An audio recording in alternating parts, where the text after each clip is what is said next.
بەناوی خوا بینەرانی ئازیز و خۆشەویستی کەناڵی ئاسمانی پەیام درود و سەلامی خواتان لەسەر بێ. خۆمان بەبەختەوە دەزانین کە بۆ جارێکی تر بووینەوە بە میوانی ماڵەکانی ئێوەی ئازیز و خۆشەویست. کامێراکانی میوانی ڕۆژهەڵات ئەم جارە ڕوویان کردووە لە شاری تاران و لە خزمەتی یەکێک لە مامۆستایان و بانگخوازان و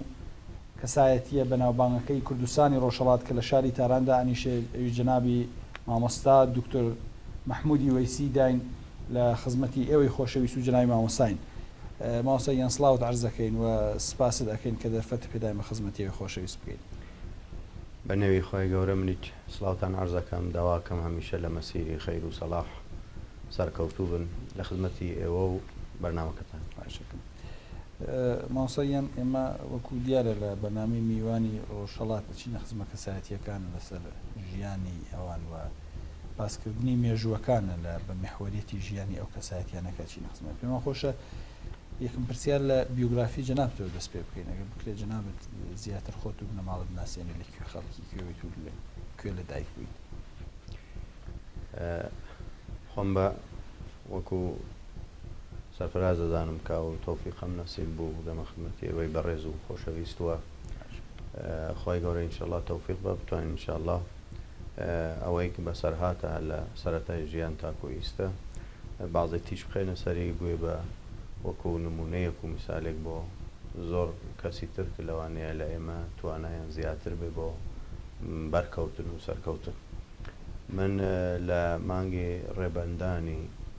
ساڵی 1342 هەتاوی لە کرماشان لەدایک بووم و تحسیب تەبیعەتەن وەکو بنەماڵەمان بنەماڵەیەکی متەوەسط و بەعزەن کەم دەستیج بوو لە شاری کرماشان و چون بنەماڵەیەکی زۆریش بووین، عەدەدێکی ماواتە زۆر بوو واتە 8 منداڵ بووین جگەل لە دایک و باوک و ئەلحەمدوللا ئێستا هەموو هەن غەیری باوم کە بە ڕەحمەتی خوا ڕۆیشتووە. وەکو دەرس و تەحسیلاتی سەرەتاییم هەر لە کرماشان کۆتایی پێ ئاوردووە لە وەکو مەرحەلەی سەرەتایی وەکو ئیبتیدایی ئەڵێن و متەوەسطە و دوایی دیپلۆم لە ڕشتەی ڕیاضی فیزیک وەڵبەتە ئەو ڕشتەکانیش تەبعاً دوای کۆتایی هاتنی داوای تەحسیلاتی سەرەتایی و دوای ناوەندی و لە ئەنجامە متەوەسطە واتە ثانەوی هاوڕێ بوو لەگەڵ شۆڕشی ئیسلامی ئێران ئەو بەشێک لە تەحسیلاتی من لە کۆتاییە و لە ئەنجامە لە ساڵی 1361 هەتاوی من وەکو دیپلۆمەم وەرگرت. هاوڕێ لەگەڵ ئەویچە حەزی زۆرم بوو لە تەحسیلی عولومی شەرعی و دینی ئەوە بوو کە کەم کەم وەکو بە هێمنی دەستم پێ کرد لە خزمەتی دوای دیپلۆم لە خزمەتی مامۆستا شێخ عەبدولعەزیزی حوسەینی خوای گەورە ئینشاءالله عەفوی کا ئیمام جومعەی وەختی قەسری شیرین. مقدماتی سەرف و نەحوم خوێند هەر لە کرماشان واتە لە مزگەوتە شتێکی تایبەتی مەخسووس نەبوو و حوجرە و ئەمانە و لێیتر هەر لە مزگەوتە مرەتەب لە خزمەتی ئەو بەڕێزە بوو. تەحسیلاتی وەکو مقدماتی سەرف و نەحوم تەواو کرد و مقدماتی فقه، بەڵام دیار بوو ئەوە جوابی ئەو نیازی و منیە نەئەداوە پێویستی بەوە بوو کە زیاتر پەرەی پێ بدەم و ئەلحەمدوللا لە هاوڕێ لەگەڵ ئەو تەحسیلاتی عولومی شەرعیچە وەتەکاریچما کرد و سعیم بوو هەر لەو سەرەتا کە لە باری وەکو ئابووری اقتصادی هەر استقلالم ببێ لەبەرەوە کاری بەرقیچم هەرا کرد وەکو بەرقی ساختمان ئەوانەوە لە بواری مادی زۆر احتیاجم نەبوو بە کەس و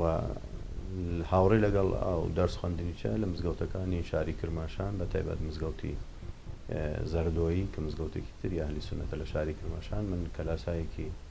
قورئان و تەجویدم بوو لە سەرەتا و دوایی تەرجمەی قورئان و ئەلحەمدوللا مەجموعەیەکی زۆر لەوێج لە خزمەتیان بووین کە ئیستا هەموو سەرکەوتون و دەرکەوتون لە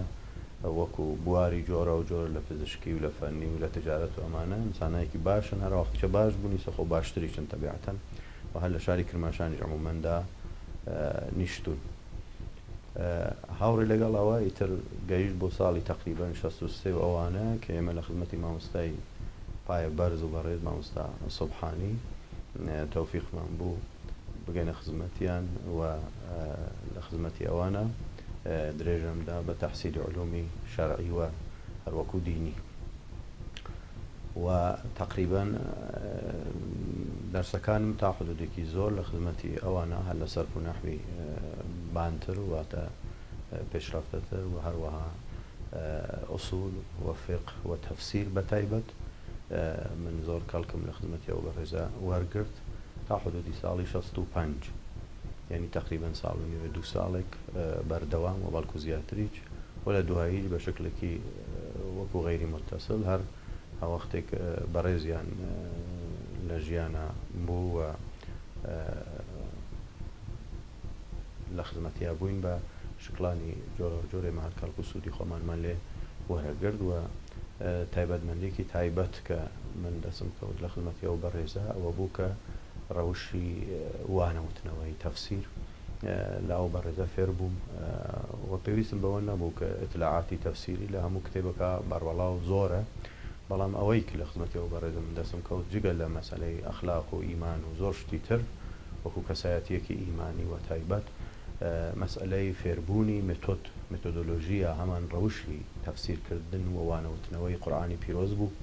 کە الحەمدولله خۆ تەوفیقاتێکی نەسیب بوو کە هەمووی مەدیونی زەحەمات و تەلاشای ئەو بەڕێزە و بەڕێزهای ترە و دیارە ئیتر دوای ئەویچە ئەو جورئەت و شەهامەتەی بە من و زۆرێتر لە بەڕێزانی کیسە لە خزمەتیان بوون بە یەکۆکو هەڵقەیەکی دەرسی ئێمە زۆر کەڵک و سوود ماوەگرت و پێم وایە من بەشێک لە دەینەکەم بەو بەڕێزە لە زمنی ئەو وانەوتنەوە و زەحمەتانێکی کێشاویە ئەدا کردووە کە تەوفیقم پیا کرد کە هەر بەو نەهجی تەفسیریەی کە ئەو فێرمانی کردبوو جزئی 29 جزئی 30 قورئانی لە چاپ دراوە و دەرهاتووە بە زبانی فارسی و جزئی 30ەکەیش بە کۆمەکی بەعضێک لە برایانی بەڕێز کراوەتە کوردی و ئینشەڵڵا ئەویش هەر چاپ ئەکرێ هەر بەو نەهجی تەفسیرم تا بە زمانی کوردی و ئینشەڵڵا محاولەی دەکەین بۆ ئەوەی جزمی 29 بکرێ بە کوردی بۆ ئەمەی بەڕێزەکانمان لە کوردستانەکان ئینشەڵڵا بتوانن کەڵک و سوودی لێ وەرگرن تا ساڵی 65 بوو تەبیعەتەن لە ساڵی 65 هەر لەسەر وەسیەت و سفارشی مامۆستای بەڕێز مامۆستا سوبحانی من ڕەوانەی حوجرەکانی وەکو کوردستان بوو و ئەو بەڕێزە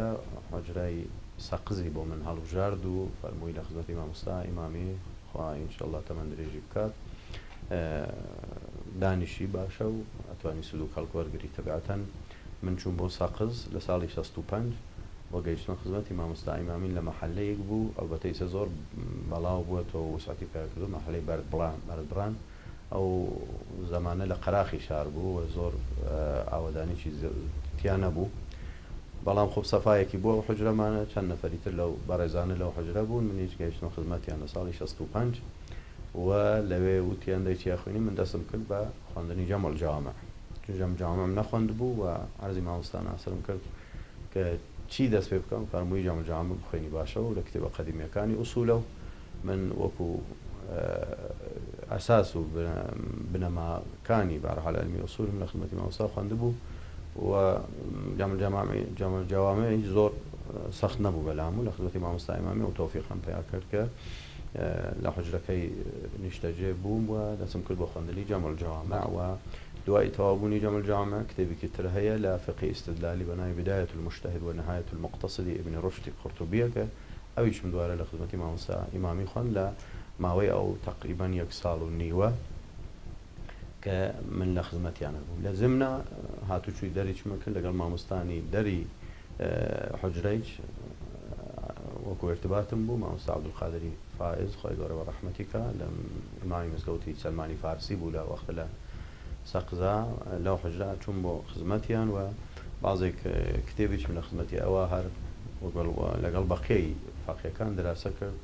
عنوانی نمونە وەکو کتێبی مەباحث في علوم القرآن دکتۆر صبحی صالح رحمه الله و بعض کتێبی تر و لە خزمەتی مامۆستایەکی ترمان بوو مامۆستا مەلا مەحموودی ناو بوو پیر بوو من تقریبا تەوفیقم بوو دەورێک هەل لە سەرەتا تا کۆتایی کتێبی مغنی محتاجم دەورە کردو لە خزمەتیە مامۆستایەکی پیر بوو و باش کتێبەکەی ئەزانی هەل لە ئەوەڵ تا ئاخر من لە خزمەتی ئاچوون بۆ ماڵیان ئەو کتێبم لە خزمەتیەوە وەکو پیاچوونەوە و دراسەم بوو ئەو یەک ساڵ و نیوەک من لە سەقز بووم سعی و تەلاشم وا بوو کە زۆر وەکو استفادە بکەم لە بواری علمی و الحەمدولله تەوفیقاتی زۆرم بوو لە کەسبی ئەو علومەی کە بەعزەن فرسەت نەبوو لە پێشتر دراسی بکەم لەوێ لە خزمەتی ئەو مامۆستانەی سەقز وەکو دەرس لە خزمەتی مامۆستانە و لە خزمەتی بەقێ مامۆستاکانی چەند وەکو ڕەفیقایەتی و ئەنسو ئەلفەتێکەر بوو کە تەبیعەتەن ناویان بۆیم زۆر دوور و درێژ و مامۆستای زۆری لێ بوو الحەمدولله ئێمە لە خزمەتیانە زۆر کاڵک و سوود و ئیسفادەمان وەرگرت تا ساڵی 67 تەبیعەتەن من لە سەقز بووم تا شەهریوەری 67 5 شەهریوەری 67 من هاتمەوە بەرەو کرماشان تقریبا لەوێ ئیجازەنامەیەکی هەروەکو بێ مەراسممان ئێمە لە خزمەتی مامۆستا ئیمامی وەرگرت نووسین فقط وەکو گەواهیەک بوو شەهادەیەک بوو گەڕاینەوە بە دوارە پێشنهادی مامۆستا بەڕێز مامۆستا سوبحانی من وەکو فەرمووی ئەو شتانە کە خوێندووتەوە بیڵێ تۆ بۆ ئەوەی بێ بە خەسڵەت چون ئەو بڕوای وا بوو کە ئەگەر ئینسان وانە نەڵێتەوە ئەو شتانێک کە فێری بوو لە بیری ئەچێت وە ناوێ بە خەسڵەت ئەوە بوو مەدرسەیەک بوو لە نزیکی پاوە لە دەیەک بە ناوی خانەگا یا خانەقا بە فارسی مەدرسەیەکیان بوو چەندانە فەقێکیان بوو 2-3 نەفەرێک شاید زیاتر یا کەمتر قەرار وا بوو کە من بڕۆم لەو مەدرسە بووم بە معاون واتە کۆمەکی مامۆستاکە کە مدیری مەدرسە بوو ئینشەڵڵا ئاوەدانی بکەین.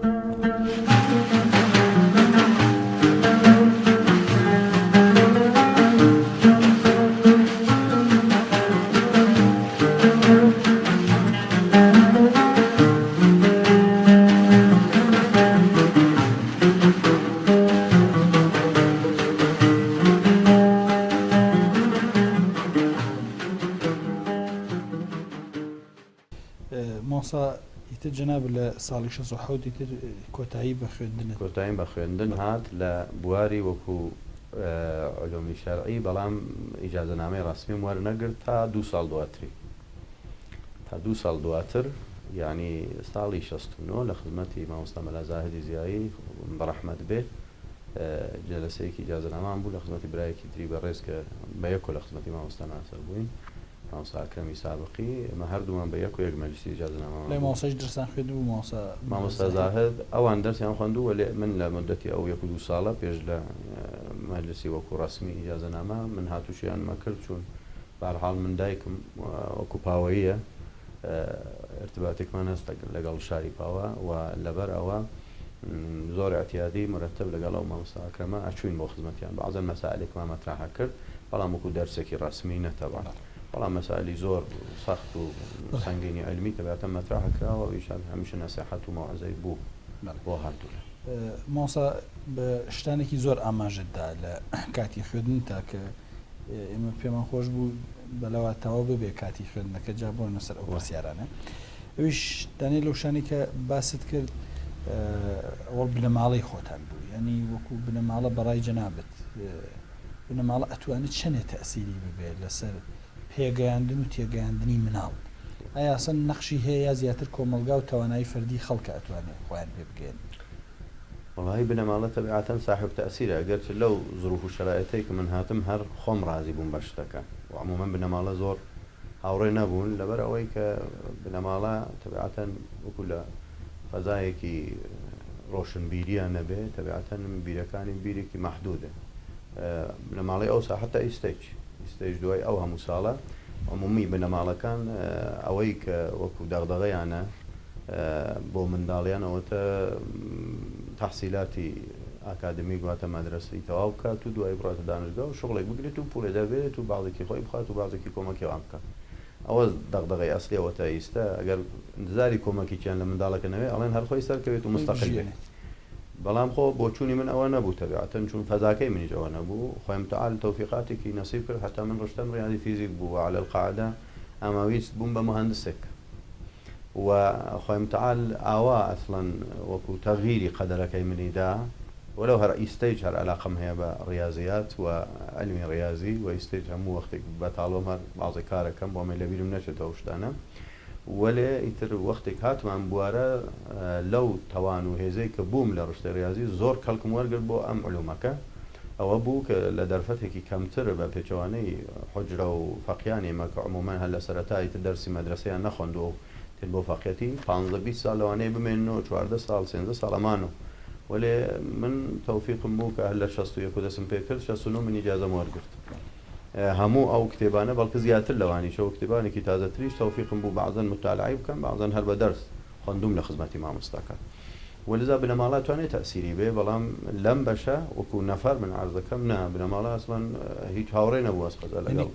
فرد بۆ خۆی ئەتوانێت مەسیر بۆ خۆی دقیقاً بنەماڵە ئەگەر بە پێی بنەماڵە بووە گوێم بۆ بنەماڵە بگرتەیە لە یەقینەن مەسیرم غەیری ئەم مەسیرە بوو بەڵام هەمیشەوە نییە تەبیعەتەن توانێت بنەماڵەی هاوڕێ بێ وەکو زۆرێک لە مامۆستاکان من کوڕەکانیان بوو بە مامۆستای سەیر مەوجودن ئەوەی معنەوەی تاسیرگوزار بوون تەبیعەتەن کە کوڕەکەی وا لێ کردووە وەڵا ئیستە لەو عەسرەی جەدیدی ئێمە ئاتە مامۆستاکانی تر کاری منداڵی خۆیان ناکەن و بە نەزەری من ئەویش نەوع زەعفێکە کە ئەگەر ئەوان باش زاهر بوون باش دەرکەون لەو جایگاه و مەنزڵەتی خۆیانی یەقێ منداڵیش تەشویقەوێ بەرەو ئەو مەسیرە بڕاکە بابی چووبە هەڵبەت بێ ئیجبار بێ ئیکراه تەبیعەتەن ولذا لەو بەشە ئەتوانێت بنەماڵە هەم تەسیری مثبەتی بێت وەکو هۆکاری و ئەسەرگوزاریەکی مثبەتی بێ میتوانێت ئەسەرگوزاریەکی منفی بێت بە نسبەتی ئەمریکا منداڵە بەرەو ئەو مەسیرە بڕوا یانکە لەو مەسیرە ناڕوە و مانعەت الجەمعیش نە بە پێچەوانەی زۆرێک لە مامۆستاکان و فەقیەکانی ئێمە کە پێیان وایە ئەگەر کەسێک لە حوجرە دەستی بڕاو لە مزگەوت دەستی بڕاوی تر چوو بەرەو تەحسیلی ئەکادمیک و دانشگاهی تر لە هەموو شتێ دەسەڵەگرم وانە من ئیستەی دوای چەندها ساڵە تقریبا 13 ساڵی من لە تارم و مستەمر وانە ئەڵێم و لە دانشگا وەتەزانکۆ هیچ لەو بەشی کەسایەتی و مەسئولیەتەکەمەکەم نەکردووە هیچ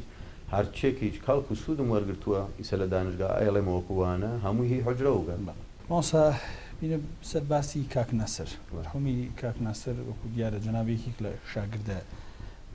دیارەکانی مەرحومی کاک ناسری کاک ناسر ئەگەر بناسیێنی بۆ بینەران یعنی چۆن ئینسانێ بوو ئایا کاک ناسر وەکو کەسایەتێکی علمی زیاتر دەرکەوت بوو یا وەکو کەسایەتێکی سیاسی و ئەخلاقی چۆن کەسایەتیە بوو بە زیاتر باسی ئەو ماوەیەکی من لە خزمەتی بووم گەیشتمە خزمەتی زۆر وەکو لە بواری سیاسی بەرچاوی من نەکەوت و مداخلەی عمومەن لەو مەباحثە زۆر بە پەرهیز و بە تەقاوە بوو چون پێوا بوو ئەوێ ئینسان لە هەر بوارێ بێ ئەوێ قسە بکات و بدوێ ئەوێ تەخەسوسی بێت ولذا لەو باوەتە من شتێکی تایبەتم بەرچاو نەکەوتووە عمومی کەسایەتی کە کاک ناسر بووی لە بواری ئیمانی و ئەخلاقی و بە تایبەت علمی زیاتر بەرچاوی ئێمە کەوت و توانیمان زۆر کەڵک و سوودی لێ وەرگرینەوەی کە تەوانمان بوو ئیستعدادمان بوو جا لەبەر ئەوە من پێم وایە وەزنی علمی و ئەخلاقی ئیمانی کاک ناسر زیاتر بوو لەو وەزنەی تر و تەبیعیج بوو ئەگەر چه بازێک جەریانات هاتە بەرەوە کە ئەو وەختە من منداڵ بووم تەبیعەتەن حدودی 15 ساڵم بوو ئەو وەختەی کە ئەو جەریانی وەکو شۆڕشی انقلابی ئێران دەستی پێ کرد من 15-16 ساڵم بوو و ئەسەن لەو فەزا نەبووم کە تەبیعەتەن نەفەر بناسم و یا کەس بناسم ئەوانە بەڵام دواتریش خۆ مەسائل خەبەرم بوو اتفاق کەوت و بالاخره وەکو هاتە پێشۆ لە بواری سیاسی ئەوانە کاک ناسر وەکو نەفەری تر نەبوو وەکو مەجموعەیەک بوون کە تێکەڵ بوون نەخشافەرینیان بوو تەبیعەتەن و ئەو ماوە پێم وایە هەموو کەس ئاگای لێیە یەکسەری اتفاقات کەوت لە کوردستانی بەتایبەت ئێران و مشکلات و مەسائلێک تێکەڵ بوون لەگەڵ بازێک مەسائلی سیاسی و بازێک کۆنتاکت و دەرگیری ها و نەتیجەتەن ئەنجامەکەی تقریبا دیار بوو بەڵام ئەوەی کە بەرچاوی ئێمە کەوت من وەکو خۆماڵێم دۆستانی تریش هەر بوون لەوانەیە بیبیستنەوە قسە و بیزانن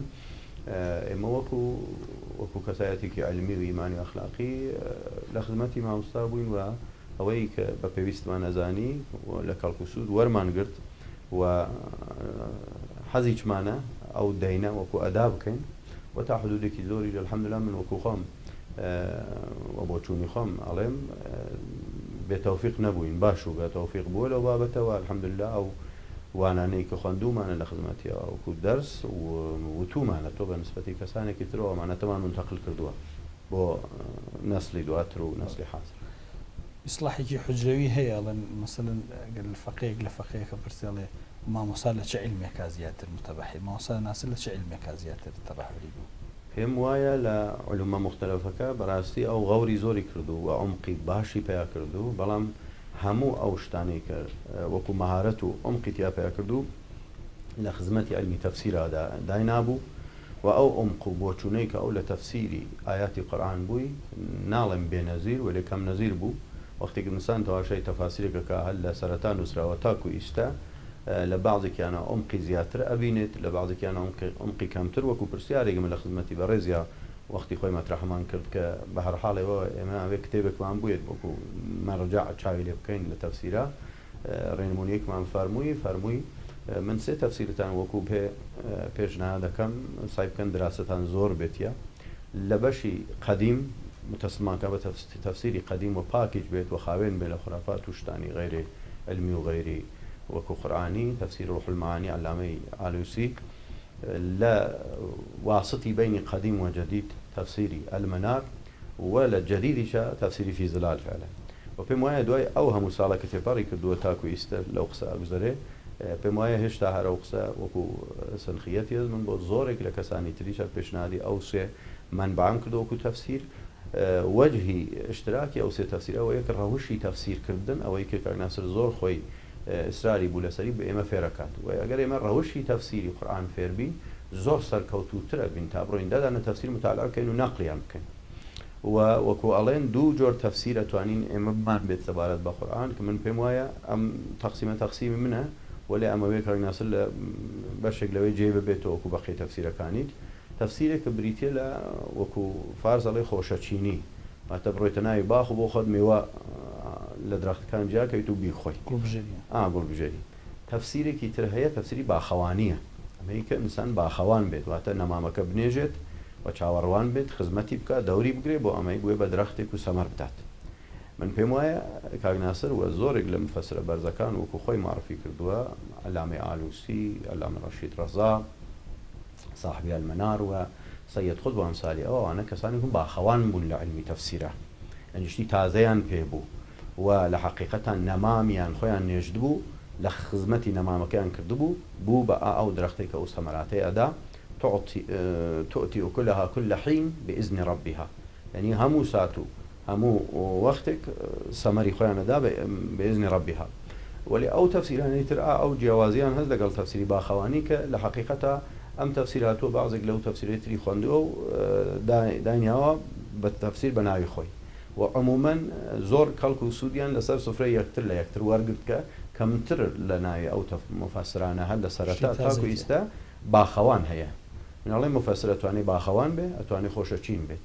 ومفسري باخوان ديارة جايگاه الرزي جیاوازی هەیە بە نسبەتی ئەو کەسانەی ترکە خۆشەچینیە کەن و وەکو هەر لە سەمەری دیگەران کاڵکو سوگوارە کاک ناسر ئایا بۆ خۆی ئیستیعدادی ذاتی خۆی وای لێ کردبووە بە یا ئەوش لە کەسێک متاسب من پێ وایە خۆی ناسی بوو ئیستیعدادەکانی خۆی ناسی بوو و زەحمەتی خۆی دابوو و لە حقیقەتە بقدر الكد تكتسب المعالي إنسان چەندێک کتێب کۆشێ ئەوە ئەرزش و بلەوپایی دەزەکەوێت ومن طلب العلا سهر الليالي سرك من كشفم كردو وكو بوچوني خم او بو اتصالي كاك ناصر خوي غوره برحمتي كاد لقال شوا اتصالي كي زور دوستانه بو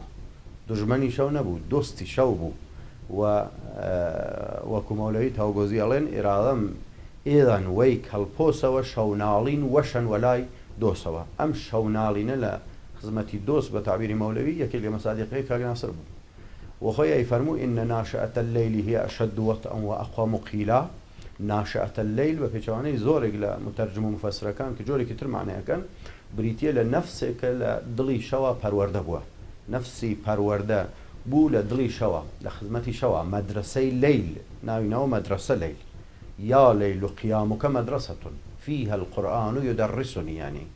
قيامي شو مدرسة لو مدرسة چين فيركا قرآن تدريسك وبراستي من پێم وایە زۆرێک لە ئەو معلوماتە ئەو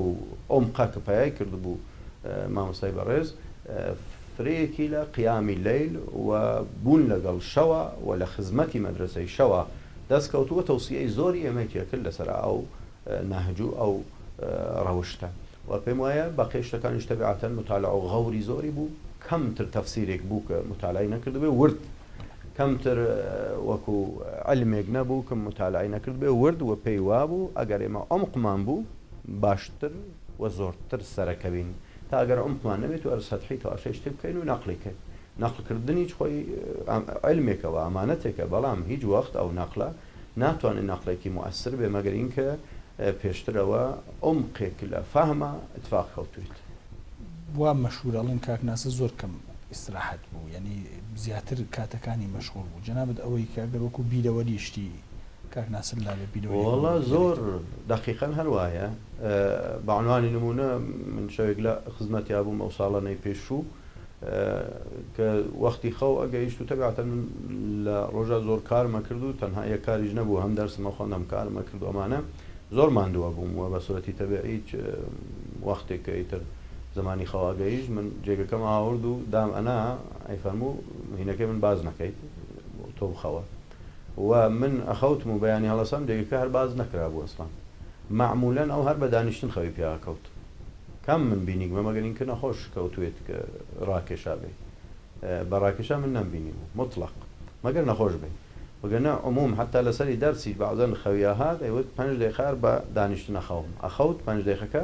ئەوەختە نیرو و ئەنرژیەکی خۆی متعال فەرمووت 10 ساعت دەرسی ئەوتۆ هەرگوویی لێ نەبوو و کەم خۆراکیش بوو تەبیعەتەن چون مشکلی میعدەوانەی بووە تەبیعەتەن نێتوانی غەزا وەکو ئێمەی تەبیعی بخوا زۆر جار ئەوێ نانی تەواو ڕقی ڕق کردایەت و تا بیخواردایەوە و لەباری جوسەی زۆر کەم لەکوێ بێخۆشییانتانە برد دەسەر لە کرماشان ینی ماڵتان ماڵی بوو ئەو ماڵی بوو منیش هاتوچوو مجرد بوو کاکناسە نا هەر خاوفێزانشی لەگەڵ بوو لێ بعضی وەختان مجرڕی جەکەوت چوو مناڵەکانە شاگردانی کاکناسە لەو سەردەما کێ بوون زۆر بوون وەلێ من یەکێکیان مناو بن مامۆستا ئەکرەم ئەوانەی کە ئێمە لە خزمەتیا بوون مامۆستا ئەکرەم و مەجموعە مامۆستایەکی تر کە ئیستا هەرکام لە شوێنێکن تەبیعەتەن تەنهایان مامۆستا ئەکرەم بوو مامۆستای ئەسعەدی نادری بێ نازانم ئیتر بالاخره ناویان ببین یان نەبین باشە لەوانەیە خۆ ئەبێ ئیجازەمان بێ ناویان بووین وەلی ئەوانە مەشهوورەکان بوون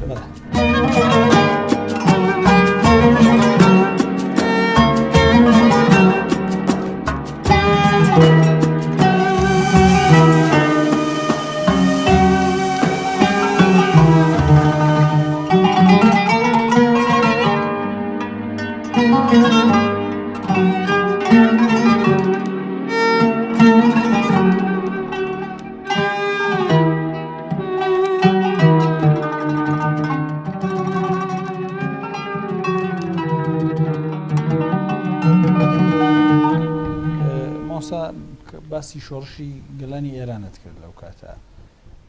ئایا وەکو ئێوە وەکو ڕەوتێکی ئیسلامی وەکو شاگردانی کاکناسەرەکە لەو منتەقەی پاوە و هەولامانەوت و کرماشانە دیار بوون ئایا ئێوە هیچ کاریگەریەکتان هەبوو لەسەر هاندانی خەڵک بۆ شۆڕش بەرعەلەیهی زەمان شایە ئەوەی کە ئێوە بێمەوقف بوون لەو کاتە وەڵا نەم بێمەوقف نەبوو سنمانکەم بوو ئێمە ئەوڵی دەبیرستان بوو ئەوڵی دەبیرستان لە مەدرسە بەعزێک وەکو یعنی شتێکی سیستماتیک نەبوو نا ئەسڵەن کاکناسەریشی ئینێکی نەبوو ئەسڵە منەوەختار ئەو ناناسی لە کاتیش وایە مامۆستا مەشهورە ینی ئەڵێن جوزئی کەسانێک کە فکری یەخوانی بڵاو کردو لە کوردستانە یەکێک لەوانەیە بەتایبەت لە شاری سەقزا جەنابەت بووی ینی لە کاتی فەقێتیە لە شاری سەقزا جەناب و جوزئی مواسسین و ینی دامەرزێنەرانی حرەکەتی ئیخوان بووی لەو کاتە ئایا ئەم شتە وایە ئەگەر وا بوو چۆن ئەو جەنابەت ئایا هەر وەکو مەئموریەتێک هاتبووی بۆ سەقز لە تەرەفی جەماعەتەوە یا هەرنە بۆ دەرس خوێندنات بووی وا ڕێکەوت کە ئەو شتە بدات من ئەسڵەکەی بۆ دەرس خوێندن هاتبووم وەلێ خۆ چوون ساڵانی پێش لە چوونم بۆ سەقز تەبیعەتەن کاروبارم لە چوارچێبی تەبیعەتەن جەماعەت بوو وەکو فکری بێداری ئیسلامی بەڵام نە بە ناوی ئیخوان هەر بە ناوی بێداری ئیسلامی و تەبیعەتەن ناوێکی خاصی چمان هەر نەبوو ئەو ساڵانە ئەگەر چ بەعزەن بە شورای شەمس مایچیان نەناسی وەلێ شورای شەمسش نەبووین تەبعەن و لە عینی حاڵە ناوەڕۆکەکەمان هەر فکری بێداری ئیسلامی بوو ئەوەی کە ئیمامی بەنا ڕەحیمەه الله وەکو پای ڕێژی کرد وەلێ نە بە ناو هەر وەکو فکری بێداری ئیسلامی کارمانە کرد سەحوەی ئیسلامی و لەوەی تر شتێکی خۆ جوش بوو وەلی خۆ من چوارچوبەکانم ڕایە دەکرد تەبیعەتەن ئەو فکرم پێ بوو و حەزم بوو هەر کەسێک کە ئامادەگی بێت تەقدیمی کەم و مەجموعەیەکی بێلایەنی من وەکو هەدەف قەراردا بوو کردوم بە ئامانجکاریان لەسەر بکەم بێلایەن معنی وایە دوایی متهم نەکرین بەمەی کە ئەمە لایەنێکی بوو گەوتۆ بڕت داگە بۆ خۆت و بردکتە ئەسڵەن عمومی ئەو کەسانێکی الحەمدولله سەرکەوتون و کارەکەن لە شارێ وەکو سەقز و بەخکەی ئەترافەکە هەموو ئەفرادی بێلایەن بوون خۆی چەنەزانن خۆی دەزانێ و بەر لە هەموو شتەکە ڕوونە یعنی پێویستی بەوە نییە کە شتێکی ئەوا بێ و دوایی من بە ناوی کارم ناکرد هەتا بە یەک نەفەر لەو ئەفرادەیەک کە وەکو ئەو پەیامەم پێیان منتەقڵە کرد بە ناوی وەکو ئیخوان یا جەماعەت ئەسڵا من شتم منتەقڵ ناکرد من معتەقدمەوە تەدەیون جناب فکرت منتقل کرد یا تەنزیمات من فکر منتەقڵ کرد یعنی لە تەنزیمات تەسیرت نەبوو و ئەوان ئەسڵا نیان نەزانی کە من شتێکی ئەوان هەر معتەقدمەوە فکرێکی باشە و تەواو من منتەقلم پێیان نەکرد و لە کەناری فکرەکە من عەلمیچم پێیانەوت وهذا درسي صرف ونحو وزورك لعلوم إسلامي ثم منتقلك البودوستاني كيس الحمد لله موجود وشاهد دعاية لو أنا أقصان بيسن أي مؤسسي جماعات كاك ناصر ويا كسيكيتر مجموعة بون نفر نبو مؤسسي جماعات مجموعة يقبون كتيكال بون مؤسسة ناصر مؤسسة بيراني مؤسسة يعقوبي لا منطقة سنو مريواني مؤسسة رحماني مؤسسة مردوخية معنا مجموعة يقبون بيكو بهرحال و تێکەڵبوونیان لەگەڵ مەجموعەی تری برایانمان لە یەکگرتووی ئیسلامی کوردستان لە ئێمەسا کۆتایی بە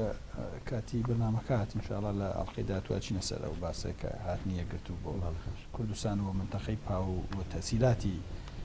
جەماعەت لە یەکگرتوو